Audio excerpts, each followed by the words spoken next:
I shall ere long paint to you as well as one can without canvas, something like the true form of the whale as he actually appears to the eye of the whaleman when in his own absolute body, the whale is moored alongside the whale ship so that he can be fairly stepped upon there. It may be worthwhile, therefore, previously to advert to those curious imaginary portraits of him which even down to the present day confidently challenge the faith of the landsman. It is time to set the world right in this matter, by proving such pictures of the whale all wrong. It may be that the primal source of all those pictorial delusions will be found among the oldest Hindu, Egyptian, and Grecian sculptures, for ever since those inventive but unscrupulous times when on the marble panellings of temples, the pedestals of statues, and on shields, medallions, cups, and coins, the dolphin was drawn in scales of chain armor like Saladin's, and a helmeted head like St.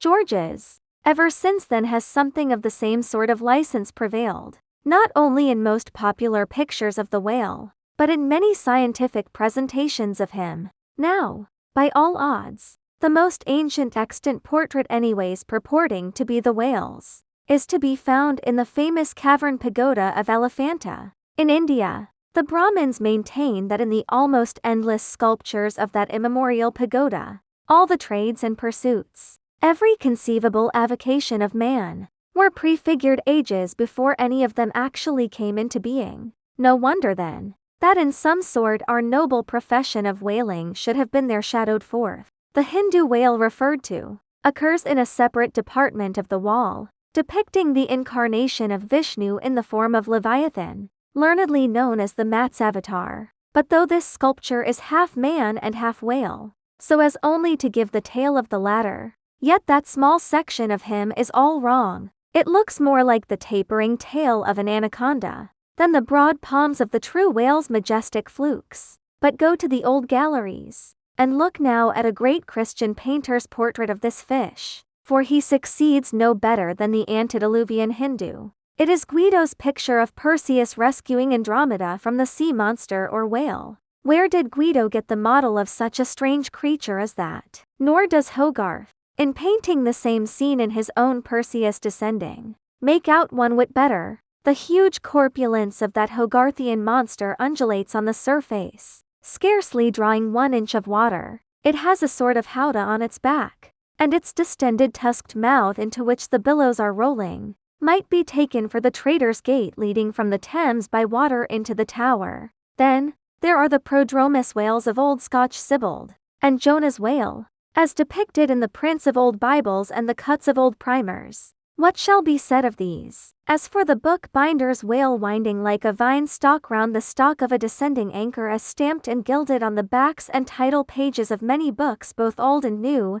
it is a very picturesque but purely fabulous creature, imitated, I take it, from the like figures on antique vases. Though universally denominated a dolphin, I nevertheless call this bookbinder's fish an attempt at a whale, because it was so intended when the device was first introduced. It was introduced by an old Italian publisher somewhere about the 15th century, during the revival of learning, and in those days, and even down to a comparatively late period, dolphins were popularly supposed to be a species of the Leviathan. In the vignettes and other embellishments of some ancient books you will at times meet with very curious touches at the whale, where all manner of spouts, jets d'eau, hot springs and cold, Saratoga and Baden-Baden, come bubbling up from his unexhausted brain. In the title page of the original edition of The Advancement of Learning you will find some curious whales. But quitting all these unprofessional attempts,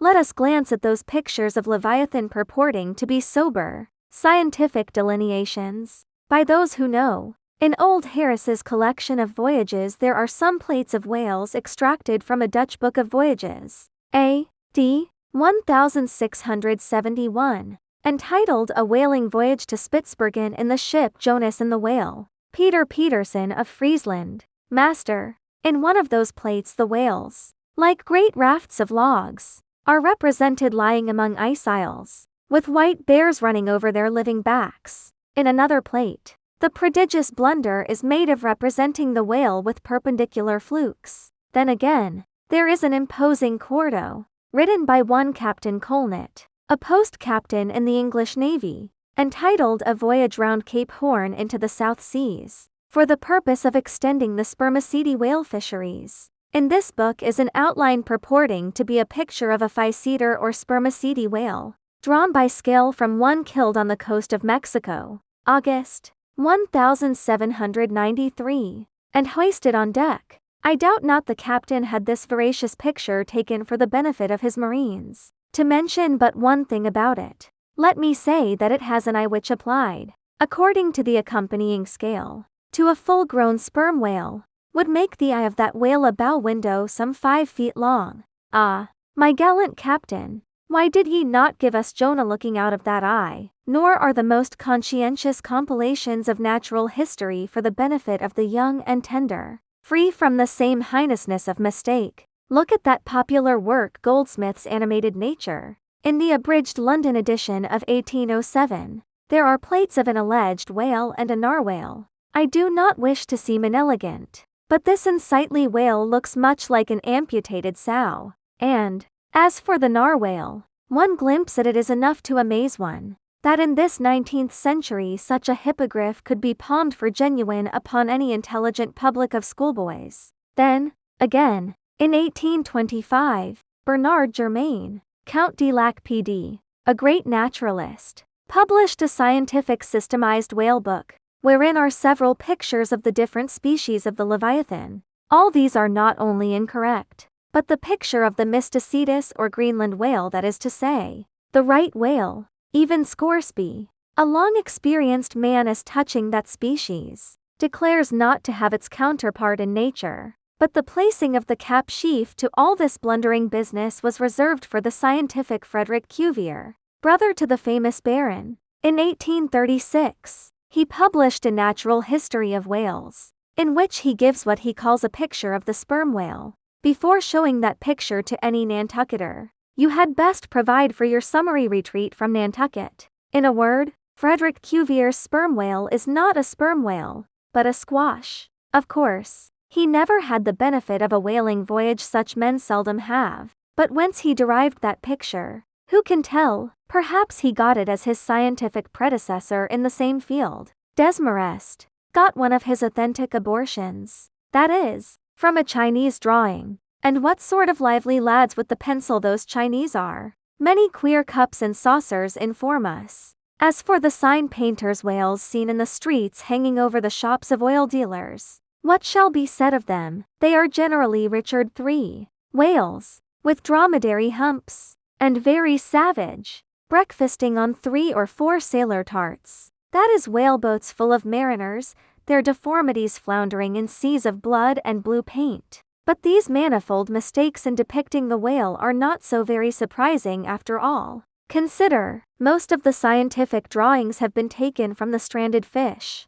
and these are about as correct as a drawing of a wrecked ship, with broken back, would correctly represent the noble animal itself in all its undashed pride of hull and spars. Though elephants have stood for their full lengths, the living Leviathan has never yet fairly floated himself for his portrait. The living whale, in his full majesty and significance, is only to be seen at sea in unfathomable waters, and afloat the vast bulk of him is out of sight, like a launched line of battleship, and out of that element it is a thing eternally impossible for mortal man to hoist him bodily into the air, so as to preserve all his mighty swells and undulations, and, not to speak of the highly presumable difference of contour between a young sucking whale and a full-grown Platonian Leviathan, yet, even in the case of one of those young sucking whales hoisted to a ship's deck, such as then the outlandish, eel-like, limbered, varying shape of him,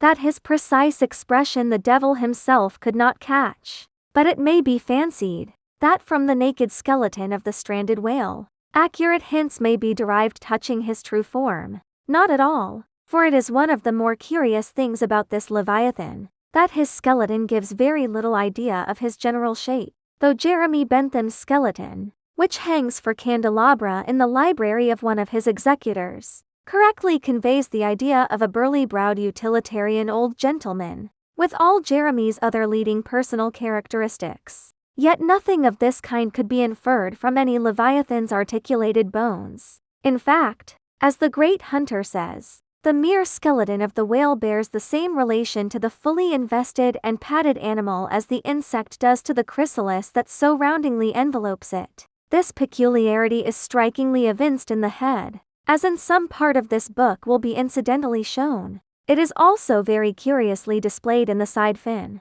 the bones of which almost exactly answer to the bones of the human hand, minus only the thumb. This fin has 4 regular bone fingers, the index, middle, ring, and little finger, but all these are permanently lodged in their fleshy covering, as the human fingers in an artificial covering. However recklessly the whale may sometimes serve us, said humorous Stubb one day, he can never be truly said to handle us without mittens. For all these reasons, then, any way you may look at it, you must needs conclude that the great Leviathan is that one creature in the world which must remain unpainted to the last. True, one portrait may hit the mark much nearer than another, but none can hit it with any very considerable degree of exactness. So there is no earthly way of finding out precisely what the whale really looks like, and the only mode in which you can derive even a tolerable idea of his living contour is by going a-whaling yourself,